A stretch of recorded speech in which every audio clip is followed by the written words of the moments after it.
Visakha TDP MLC పట్టుభద్రుల MLC Chiranjeevi Rao garu మనతో పాటు ఉన్నారు. అయితే రానున్న ఎలక్షన్స్ ఏ విధంగా వెళ్ళబోతున్నారు? రాష్ట్రంలో చూస్తే అనేక సమస్యలతో కూడుకున్న మన రాష్ట్రం టీడీపీ ప్రభుత్వంలోకి వస్తే అసలు ఏ విధంగా వెళ్ళబోతుంది అని చెప్పి తెలుసుకునే ప్రయత్నం చేద్దాం. సార్ నమస్తే సార్, చిరంజీవిరావు గారు.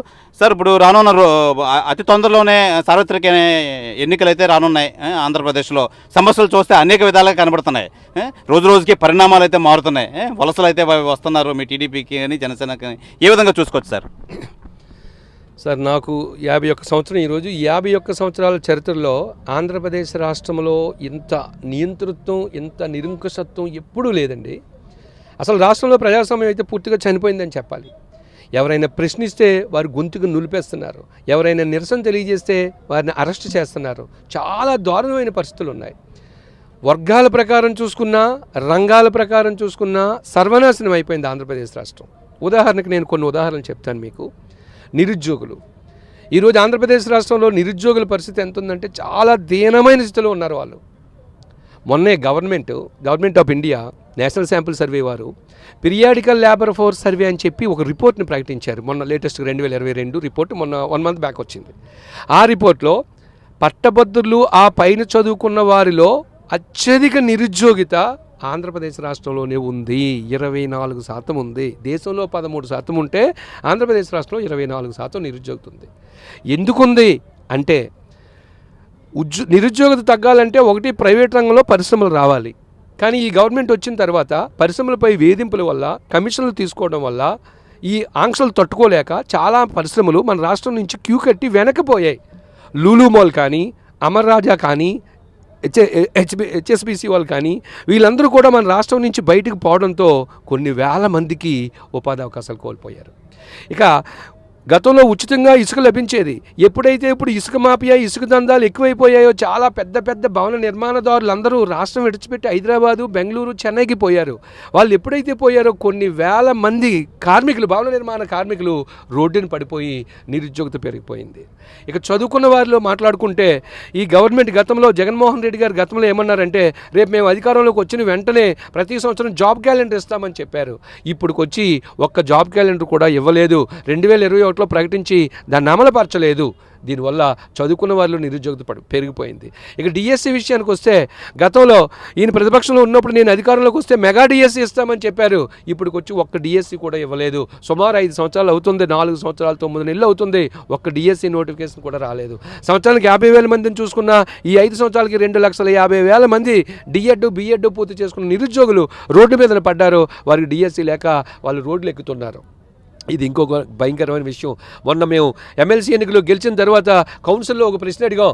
అసలు రాష్ట్రంలో ఎంతమంది ఉపాధ్యాయులు ఉన్నారు, ఎన్ని పోస్టులు ఖాళీగా ఉన్నాయని చెప్పి అడిగితే కౌన్సిల్లో ఇచ్చిన సమాధానం విద్యాశాఖ మంత్రి బొత్స సత్యనారాయణ గారు మాకు లిఖితపూర్వకంగా సమాధానం ఇచ్చారు. ఆ సమాధానం సారాంశం ఏంటంటే రాష్ట్రంలో 18,000 ఉపాధ్యాయ పోస్టులు ఖాళీగా ఉన్నాయని. కానీ ఇప్పుడుకొచ్చి ఒక్క ఉపాధ్యాయ పోస్టులకు సంబంధించిన నోటిఫికేషన్ కూడా మన రాష్ట్రంలో చేయలేదు. కాబట్టి ఈరోజు రాష్ట్రంలో పూర్తిగా దెబ్బతిన్నది ఎవరంటే ఫస్ట్ నిరుద్యోగులు. ఇక రెండవది ఉద్యోగుల పరిస్థితి ఎంత ఘోరంగా ఉందంటే జగన్మోహన్ రెడ్డి గారి నియంత్రిత పోకడలో మొట్టమొదటిసారిగా ప్రశ్నించింది ఎవరంటే ఒక్క ఉపాధ్యాయులే. విజయవాడలో చెలో ధర్నా కార్యక్రమాన్ని లక్షల కొద్దీ చేపట్టి ఒక్కసారి జగన్మోహన్ రెడ్డి గారికి జలక్ ఇవ్వడంతో ఆ రోజు నుంచి ఉపాధ్యాయులపై కక్షపూరిత చర్యలు చేపట్టారు. ఈయన ప్రవీణ్ ప్రకాష్ గారిని ఏర్పాటు చేసి ప్రవీణ్ ప్రకాష్ని ప్రిన్సిపల్ సెక్రటరీగా పెట్టి ఉపాధ్యాయుల్ని వేధిస్తున్నారు. మీకు తెలుసో తెలీదో ఉద్యోగాలన్నింటిలో ప్రశాంతమైన ఉద్యోగం ఉపాధ్యాయ వృత్తి. కానీ జగన్మోహన్ రెడ్డి గారు వచ్చిన తర్వాత ఎక్కువ చావులు, ఎక్కువ మరణాలు, ఎక్కువ వాలంటీర్ రిటైర్మెంట్లు ఎందులో తీసుకుంటున్నారంటే ఉపాధ్యాయుల్లోనే తీసుకుంటున్నారు. నిన్న కాక మొన్న రాజాములో, విజయనగరం జిల్లా రాజాములో ఏమైందంటే ఒక ఉపాధ్యాయుడు హార్ట్ అటాక్తో చనిపోయాడు.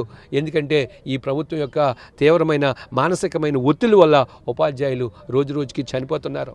ఇక ఉద్యోగుల పరిస్థితి ఎలా ఉందంటే 1వ తేదీకి జీతాలు పూర్తిగా మర్చిపోయారు, డిఏలు పూర్తిగా మర్చిపోయారు, దాచుకున్న డబ్బులు కూడా రావటం లేదు. ఇవన్నీ పక్కన పెడితే నేను మొన్నటి వరకు లెక్చరర్ని, నేను విఆర్ఎస్ తీసుకొని ఇంచుమించుగా ఇప్పటికి 11 నెలలు అవుతుంది నేను విఆర్ఎస్ తీసుకొని. నాకు పిఎఫ్ కింద 25 లక్షల రూపాయలు రావాలి. ఆ 25 లక్షల రూపాయలు గ్రీన్ ఛానల్లోకి వెళ్ళిపోయి 8 నెలలు అవుతుంది. ఇప్పటికి వచ్చి మా పిఎఫ్ డబ్బులు కూడా మాకు రావట్లేదు. కాబట్టి ఉద్యోగస్తులకు వచ్చే మొత్తం ఆర్థిక ప్రయోజనాలన్నీ ఆగిపోయాయి. ఇక రాష్ట్రంలో పరిశ్రమల విషయం చేస్తూ చెప్పాను ఇప్పుడే నేను. రాష్ట్రానికి కొత్త పరిశ్రమ ఒకటి రాలేదు సరికదా, ఉన్న పరిశ్రమలన్నీ బయటకు పోతున్నాయి. దీంతో రాష్ట్రం పారిశ్రామికంగా పూర్తిగా వెనకబడిపోయిందని చెప్పాలి. పోనీ అలాగని వ్యవసాయ రంగం ఏమైనా బాగుందా అంటే, ఈ ప్రభుత్వం వచ్చిన తర్వాత వ్యవసాయదారులకి మద్దతు ధర లేదు. పేరుకే ఆర్బీకేలు అని పెట్టారు, అక్కడ రైతు భరోసా కేంద్రాలని చెప్పి పేరుకే బిల్డింగ్లు కనపడుతున్నాయి. రైతుల నుంచి ధాన్యాన్ని సేకరించినప్పుడు, ఒక క్వింటాల్ సేకరించినప్పుడు ఉదాహరణకి 100 కేజీలు తీసుకుంటే 110 కేజీలు తీసుకొని 100 కేజీలకు డబ్బులు ఇస్తున్నారు. అంటే రైతుని కూడా అక్కడ దోపిడీ చేస్తున్నారు. ఇంకొక ఇబ్బందికరమైన విషయం ఏంటంటే, ఈ ప్రభుత్వం వచ్చి నీటిపారుదల ప్రాజెక్టులు కట్టకపోవడం వల్ల, పోలవరం ప్రాజెక్టుని నిలిపివేయడం వల్ల ఈ గవర్నమెంట్ వచ్చిన తర్వాత రాష్ట్రంలో వరి పంట పండించే విస్తీర్ణం తగ్గిపోయింది. రాష్ట్రంలో వరి పంట ఉత్పత్తి తగ్గిపోయింది. ఇది నేను చెప్పేది కాదు. గవర్నమెంట్ ప్రతి సంవత్సరము సామాజిక ఆర్థిక సర్వే అని చెప్పి ఒక సర్వేని రిలీజ్ చేస్తుంది. ఆ సర్వేలో చూస్తే రాష్ట్రంలో వరి విస్తీర్ణం తగ్గిపోయింది, వరి ఉత్పత్తి తగ్గిపోయింది. అందుకే రాష్ట్రంలో రోజు రోజుకి నిత్యావసర ధరలు పెరిగిపోతున్నాయి. ఇక సామాన్యుడి పరిస్థితి ఎలా ఉందంటే, సామాన్యుడికి 2,000 రూపాయలు, 2,750 రూపాయలు పింఛన్ ఇస్తున్నారు. మరోవైపు విద్యుత్ ఛార్జీలు భారీగా పెంచేశారు. ఆర్టీసీ ధరలు పెరిగిపోయాయి. నిత్యావసర ధరలు ఆకాశం నడుతున్నాయి. ఎడం చేత్తో 10 రూపాయలు ఇచ్చి కుడి చేత్తో 100 రూపాయలు లాక్కున్న చందనంగా సామాన్యుడి పరిస్థితి ఉంది. సామాన్యుడి పరిస్థితి ఈరోజు ఎట్లా ఉంది అంటే, పెనం మీద నుంచి పొయ్యి మీద పడిపోయిన దుస్థితి సామాన్యుడి పరిస్థితి కనిపిస్తుంది. ఇక సేవా రంగం ఎలా ఉంది? ఐటీ రంగం. ఒకప్పుడు చంద్రబాబు నాయుడు గారు ఉన్నప్పుడు ప్రపంచానికి ఐటీ నిపుణులు అందించిన రాష్ట్రం ఏదంటే ఆంధ్రప్రదేశ్ రాష్ట్రం. కానీ జగన్మోహన్ రెడ్డి గారు వచ్చిన తర్వాత ఐటీ రంగాన్ని విడిచిపెట్టడం వల్ల మనం ఎక్కడో కాదు, మన విశాఖపట్నంలో మధురవాడలో హిల్ 1, హిల్ 2లో ఐటీ హబ్ ఉంది అక్కడ. కానీ జగన్మోహన్ రెడ్డి గారు వచ్చిన తర్వాత ఆ ఐటీ టవర్స్ని, ఆ మిలియన్ టవర్స్ని ఖాళీ చేయించేస్తున్నారు. సీఎం క్యాంప్ ఆఫీస్ పేరుతో దాన్ని ఖాళీ చేయించడం వల్ల అక్కడ ఉన్న ఐటీ కంపెనీలన్నీ రాష్ట్రం విడిచి బయటకు వెళ్ళిపోతున్నాయి. ప్రధానంగా ఇంతకుముందు ఇంజనీరింగ్ చదువుకొని సాఫ్ట్వేర్కి వెళ్ళాలంటే చెన్నయ్యో, బెంగళూరు లేదంటే అబ్రాడో వెళ్ళేవారు. కానీ ఈ రోజుల్లో ఇంజనీరింగ్ చదవాలంటేనే బయటికి వెళ్ళిపోతున్నారు. చెన్నై కానీ లేదంటే మన ఎల్పియు యూనివర్సిటీ కానీ, బెంగళూరు కానీ. ఏమంటారు, ఏ విధంగా చూసుకోవచ్చు? ఇది కూడా చాలా బాధపడాల్సిన విషయం అండి.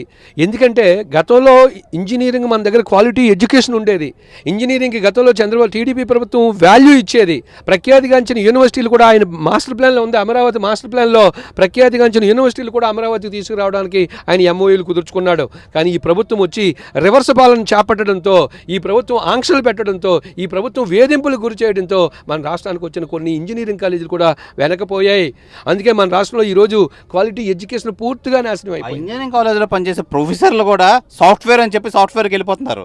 ఇక్కడ ప్రస్తుతం స్వయంగా ఒక ఐటీ మినిస్టరే మన విశాఖపట్నంలో ఉండి కూడా ఐటీ డెవలప్ అవ్వడం లేదంటే ఏ విధంగా చూసుకోవచ్చు? అది దురదృష్టకరమైన విషయం. ఏంటంటే, ఒక ఐటీ మినిస్ట్రీ అనేది ఎవరికి ఇవ్వాలంటే, ఐటీ మీద బాగా నాలెడ్జ్ ఉన్న వ్యక్తికి కానీ ఇచ్చుంటే దాన్ని ఇంకా ఐటీ బాగా అభివృద్ధి చేసి ఉండేవాడు. ఉదాహరణకు తెలంగాణలో చూడండి, అక్కడ చంద్రబాబు నాయుడు గారు ఐటీని బాగా డెవలప్ చేసిన తర్వాత టీఆర్ఎస్లో కేటీఆర్ అక్కడ ఐటీ మంత్రి అయ్యాడు. దాన్ని కొద్దిగా గొప్ప డెవలప్ చేశాడు. ఆ డెవలప్ వల్ల ఇప్పటికీ అక్కడ లోకలర్స్ అయినప్పటికీ ఆయన కేటీఆర్ని అక్కడ ఇష్టపడుతున్నారు. మిగతా టీఆర్ఎస్ని ఇష్టపడకపోవచ్చు, బట్ కేటీఆర్ విధానాలు మాత్రం నచ్చాయి మనకి. అట్లా ఇక్కడ దురదృష్టం ఏంటంటే, ఈ ఐటీ రంగం పైన, పరిశ్రమల పైన అవగాహన లేని వ్యక్తికి మంత్రి పదవి ఇవ్వడం వల్ల కూడా మన రాష్ట్రంలో ఐటీ రంగం పూర్తిగా నాశనం అయిపోయిందని చెప్పాలి. అందుకే ఐటీ నిపుణులు ఏం చేస్తున్నారంటే, పాఠాలు చెప్పే బదులు వీళ్ళే బయట రాష్ట్రాలకు పోతున్నారు. ఖచ్చితంగా ఈ వ్యవస్థ మారాలి. ఈరోజు మారడం పార్టీ కోసం కాదు, మా కోసం కాదు, ఆంధ్రప్రదేశ్ రాష్ట్ర ప్రజల భవిష్యత్తు కొరకు రేపు ఖచ్చితంగా తెలుగుదేశం పార్టీ అధికారంలోకి రావాలని మేము అనుకుంటున్నాం. సార్, ఇప్పుడు మీ మిత్రపక్షమైన జనసేన కానీ లేదంటే మీ టీడీపీకి కానీ వలసలు చాలా వస్తున్నాయి, మొదలయ్యాయి. ఈ పరిణామం ఇంకా రానున్న దశలో ఇంకా తీవ్ర రూపం దాల్స్తుంది అంటారా? ఖచ్చితంగా. మొన్న నా ఎన్నికల్లో నేను ఎన్నికల్లోకి వచ్చిన నెల రోజుల్లో నేను గెలిచాను. నేను రాకముందు పలానా వ్యక్తి పీడీఎఫ్ అభ్యర్థి గెలిస్తారని అందరూ అనుకునేవారు. ఆవిడే గెలుస్తారని అందరూ అనుకున్నారు. నేను ఎప్పుడైతే వచ్చానో, మన విద్యార్థులు, ఉపాధ్యాయులు ఎప్పుడైతే వర్క్ చేశారో ఒక వేవ్ వచ్చేసింది. అలాగే ఇప్పుడు రేపు జనవరి, ఫిబ్రవరి ఎలక్షన్ దగ్గర పడే కొద్దీ చూడండి ఒక వేవ్ ఎలా వస్తుందంటే, తెలుగుదేశం పార్టీ, జనసేన, మిత్రపక్షాలు ఈ వేవ్ ఇప్పటికే వలసలు చాలా స్టార్ట్ అయ్యాయి. ఇప్పటికే వైసీపీ నుంచి ఎమ్మెల్యేలు, ఎమ్మెల్సీలు, దిగునున్న కార్యవర్గం కూడా మా వైపు వచ్చేస్తుంది. రేపు చంద్రబాబు నాయుడు గారు ఇన్ఛార్జీలు ప్రకటించనివ్వాలండి. ఎప్పుడైతే ఇన్ఛార్జీలు ప్రకటించారో ఇప్పటి వరకు ఎవరిని ప్రకటిస్తారని ఆలోచించి కొంతమంది వైకాపా కార్యవర్గం ఆగిపోతుంది. ఎప్పుడైతే నియోజకవర్గానికి ఒక ఇన్ఛార్జిని ప్రకటించేసి ఈయనకే ఎమ్మెల్యే టికెట్ అని ఎప్పుడైతే ఇచ్చేశారో భారీ వలసలు మా తెలుగుదేశం పార్టీలోకి వస్తాయి. ఎన్నికలకు వెళ్ళే ముందు వరకు కూడా చూడండి ఏకపక్షం అయిపోతుంది. ఇక ఏకపక్షంతో తెలుగుదేశం పార్టీ, జనసేన అధికారంలోకి వస్తుందని నేను చెప్తున్నానండి. సార్, లాస్ట్ అండ్ ఫైనల్, ఎన్ని సీట్లు వస్తాయి మీ టీడీపీకి కానీ మీ మిత్రపక్ష కానీ? ఎలాగా అధికారంలోకి వస్తారు? నా అభిప్రాయం ఏంటంటే, చదువుకున్న వారందరిలో మార్పు వచ్చేసింది. ఉద్యోగస్తులు అయితే 100కి 95-99% మార్పు వచ్చేసింది. నిరుద్యోగుల్లో మార్పు వచ్చింది. పట్టణ ప్రజల్లో మార్పు వచ్చింది. ఓన్లీ గ్రామీణ ప్రజల్లో మాత్రమే మార్పు రావాలి. గ్రామీణ ప్రజల్లో మా తెలుగుదేశం పార్టీ ఓట్ బ్యాంక్ మాకుంది, జనసేన ఓట్ బ్యాంక్ జనసేనకు ఉంది, వైకాపా ఓట్ బ్యాంక్ వైకాపాకు ఉంది. ఈ 3 నెలల్లో బాబు షూరిటీ భవిష్యత్తు గ్యారంటీ కార్యక్రమం సూపర్ 6 కార్యక్రమం మాకు ఆల్రెడీ ఉంది. దాన్ని కానీ మేము ప్రజల్లోకి తీసుకెళ్ళిపోతే ఇప్పటికే తీసుకెళ్తున్నాం. దాన్ని కానీ ఆ సామాన్యుడి ప్రజల్లోకి తీసుకెళ్తే వైసీపీ ఇచ్చే సంక్షేమ పథకాల కంటే మా తెలుగుదేశం పార్టీ ఎక్కువిస్తామంటుంది. కాబట్టి నా అంచనా ప్రకారం 160 సీట్లు పైగా తెలుగుదేశం పార్టీకి వస్తాయని నేను భావిస్తున్నాను. Right sir, thank you.